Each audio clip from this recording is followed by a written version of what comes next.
Populis. Howdy. Shaunt's already doing some OSHA-friendly samples. And Shaunt, can you tell me a little bit about what made you want to make wine? Yeah.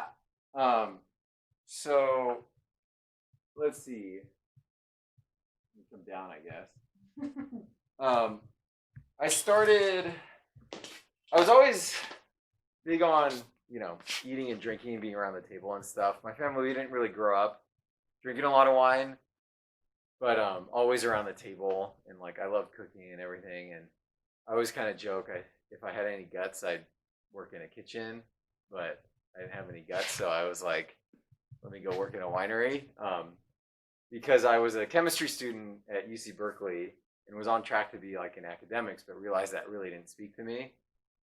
And so was like about to apply to graduate programs, but got cold feet. And I had a friend who said to apply to a winery in the harvest, season in the fall. Mm-hmm. And they're always looking for help. So I did that and just like totally fell in love with the process, the whole chemistry of it, biochemistry, but then the craft and everything as well.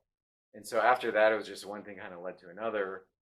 Ended up going to UC Davis, studying winemaking there in a more kind of academic and technical sense, but surprisingly enough, being at Davis is where I met some other friends who were interested in more kind of traditional or like the low intervention kind of natural winemaking. So kind of got to see UC Davis through the lens of natural wine or low intervention wine, which was really cool. Yeah, not too common. Yeah, so then it was like, well, let's take a more kind of technical approach to removing ourselves from the experience. So, went there, made some really great like friendships and learned a lot, but then also realized that then I wanted to, like, it was all like kind of theoretical is what we were learning there. And so I decided to go live in France and then work with some natural winemakers in France. So I got like a theory portion followed by the practical learning being out in France. And surprisingly enough, it was cool because the people I worked with were, again, not doing anything really low intervention, but were really super technically knowledgeable also.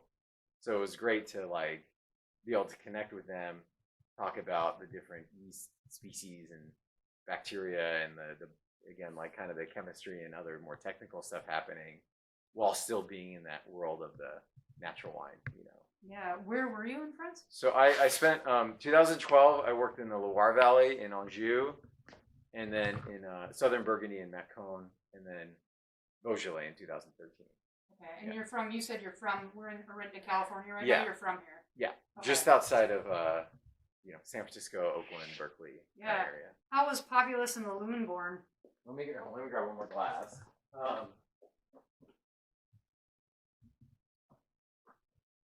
Yeah, so it was kind of like, coming back, I feel like there was a moment I thought maybe I would try and get some vines and start working in France.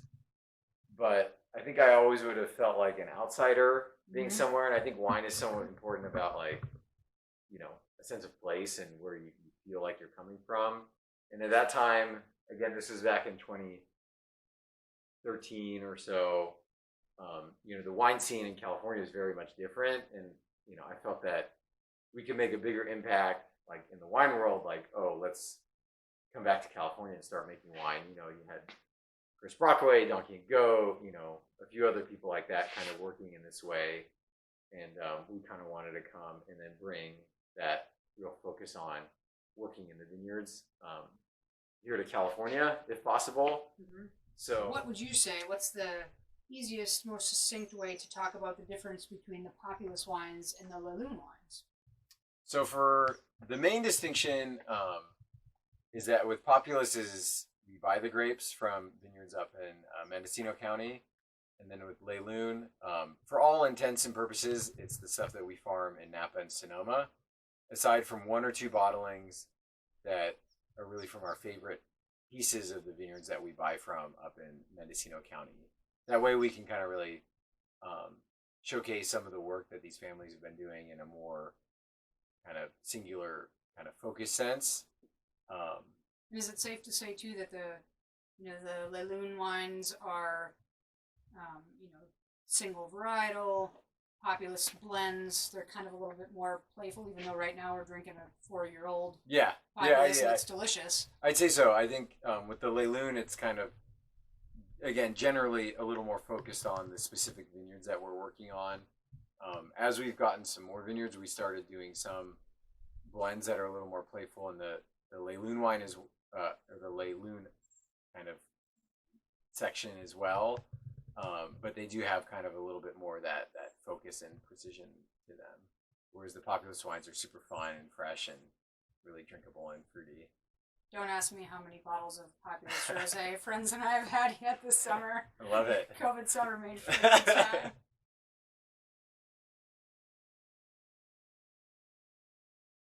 Cool, and what's in your glass? It looks like deliciousness. Yeah, so this is Merlot from Coombsville in Napa that we made it as rosé this year. And you just took a barrel sample, so 2020. 2020. How many days of maceration? This was 0 days, just direct press. Oh, it was? Yeah. Wow. So again, That's yeah, we were beautiful. concerned about the... Pull that up to the light. That's crazy to try to see that color. Insanely light. Yeah. Cool. It's actually kind of dark for a rosé, but... Because normally the wine's really dark and powerful, but this, again, because of the fires that were happening, we were concerned about getting smoke taint, so we made it as rosé. So this is the first. I mean, I don't know how many Napa like Merlot rosés exist out there from Coombsville, but that's what's kind of exciting. Like I was saying, is that aside from the health and the environmental effects of like the forest fires, at least on the bright side, it's like, oh, okay, we're making wines that we maybe wouldn't have made otherwise. So get to see expressions of these vineyards and grapes, and it forces you to try and be creative to make something out of what could potentially have been lost or so if we were forced to continue making like the big, powerful, high point scoring wine. So it's cool to work with folks like yourself that kind of get it. It's like, oh, if we need to make rosé this year, otherwise it's going to be undrinkable. Like, totally. You know who will want to buy that? Yeah. Right here. Yeah. Right here. How does it taste? Well, it's still it's still fermenting, but just this really delicate, bright, like berry fruit, whereas normally it's a darker, more brooding, kind of dark fruit. This is that bright, fresh red fruit kind of character to it. Why should people love Zinfandel? I think a lot of natty wine people kind of like to hate on Zin sometimes. Yeah. Why should people love Zinfandel? Well, Zin, it's like really a lot of history in California. There's a lot of old vine Zin vineyards out here, and I think a lot of the hate comes from, it's kind of like with Chardonnay. It's like people hate it because there's so much bad of that wine on the market, so much bad Chardonnay or so much bad Zinfandel.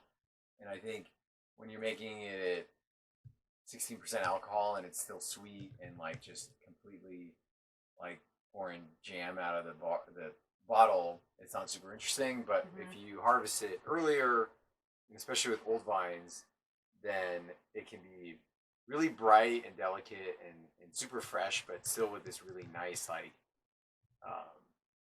sweet red fruit to it. And it's really one of my favorite wines that I think is just unfortunately maligned because it's always made in kind of a really crappy style. Thanks for making a great style.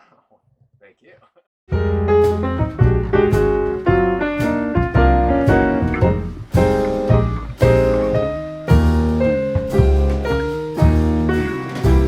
I'm not from here, please help me out.